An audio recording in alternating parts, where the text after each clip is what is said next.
அனைத்து உரிமை குரல் நண்பர்களுக்கும் வணக்கம். யாருமே எதிர்பாராத விதமாக சீமானுக்காக ஒரு நிகழ்ச்சியை நடத்த போற பிகேட் சேனல் இது குறித்த அந்த வீடியோவில் முழுமையாக பார்க்க போறோம். வாங்க பார்க்கலாம். உண்மையிலேயே சீமானுக்கு இந்த யூடியூப்ல எந்த அளவுக்கு ஆளுமை இருக்கு அப்படின்றது எங்க தெரிய வந்திருந்துச்சு அப்படின்னா, ஒரு 2 வருடங்களுக்கு முன்பாக பிகேட் நடத்திய கோல்டு மெடல் விழா பார்த்தீங்கன்னா சீமான் அவர்கள் கலந்து கொண்டிருந்தாரு. இந்த விழாக்கு வெறும் விருது கொடுக்கறதுக்காக வந்திருந்த சீமான் அவர்கள் பார்த்தீங்கன்னா ஒரு 5 நிமிடம் பேசியிருந்தாரு. இந்த ஒரு 5 நிமிடம் தான் பார்த்தீங்கன்னா சீமானுடைய வீடியோக்கள்லேயே அதிகமாக வியூஸ் வந்த ஒரு வீடியோவாக பார்க்கப்படுது. கிட்டத்தட்ட 5 லட்சத்துக்கு மேலே அந்த ஒரு யூடியூப் வீடியோ போயிருந்துச்சு. இதனால யூடியூப்பை பொறுத்த வரைக்கும் சீமானுக்கு இந்த அளவுக்கு ஆளுமை இருக்கு அப்படின்றத தெரிஞ்சுக்கிட்டு தொலைக்காட்சிகள் பார்த்தீங்கன்னா அவங்கவுங்க நிகழ்ச்சிக்கு சீமானை அழைச்சி டிஆர்பி ஏற்றணும் அப்படின்னு முடிவு பண்ணியிருந்தாங்க.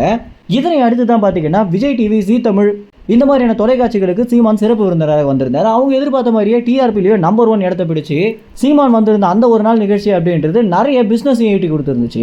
இனிமே சீமானை அடிக்கடி நிறைய நிகழ்ச்சிக்கு அழைக்கணும் அப்படின்னு விஜய் டிவியும் ஜீ தமிழும் பார்த்தீங்கன்னா முடிவெடுத்து நிறைய நிகழ்ச்சிகளும் அழைக்க ஆரம்பிச்சிருந்தாங்க. ஆனால் அந்த ஒரு தருணத்தில் 24 தேர்தலுக்காக சீமான் அவர்கள் பார்த்தீங்கன்னா தமிழ்நாடு முழுக்க நிறைய சுற்றுப்பயணம் போக வேண்டியிருந்துச்சு அப்படின்னும் நிறைய பொதுக்கூட்டங்கள் போட வேண்டியிருந்துச்சு அப்படின்னும் விஜய் டிவி மற்றும் ஜீ தமிழுக்கு பார்த்தீங்கன்னா கொஞ்ச நாள் இடைவெளியை விட்டுருந்தாரு.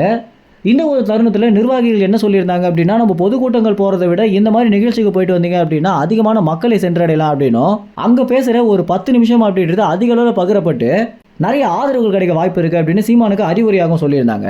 ஆனால் சீமான் என்ன முடிவு எடுத்திருந்தாரு அப்படின்னா, இந்த மாதிரியான நிகழ்ச்சிகளுக்கு போகிறத விட பொதுக்கூட்டங்கள் போய் மக்களை நேரடியாக சந்திச்சு பேசுறது எனக்கு பிடிச்சிருக்கு அப்படின்றது முடிவு எடுத்து சீமான் பார்த்தீங்கன்னா பொதுக்கூட்டம் மற்றும் மக்களுக்கான போராட்டங்களை கையில் எடுத்து அதிக அளவில் வேலை செஞ்சுட்டு வந்துட்டு இருந்தாரு.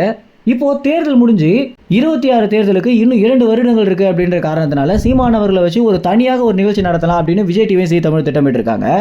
ஆனால் இந்த ஒரு தருணத்தில் யாருமே எதிர்பாராத விதமாக சீமானுக்கு அதிக அளவில் வரவேற்பு வாங்கி கொடுத்த பிகேட் நிறுவனம் பார்த்தீங்கன்னா இந்த முறை சீமானுக்கு தனியாக ஒரு விருதை வழங்கணும் அப்படின்னும் இந்த விழா முழுக்க முழுக்க தமிழ் மற்றும் சுற்றுச்சூழல் இந்த மாதிரியான விஷயங்கள் அடிப்படையாக வச்சு மட்டும் தான் இருக்கணும் அப்படின்றத முடிவு எடுத்திருக்காங்க. இந்த ஒரு விஷயம் பார்த்தீங்கன்னா பிகேட் பணிபுரியக்கூடிய நம்பிக்கையான வட்டாரம் மூலம் நமக்கு கிடைச்சிருக்கக்கூடிய தகவலாக இருக்கு.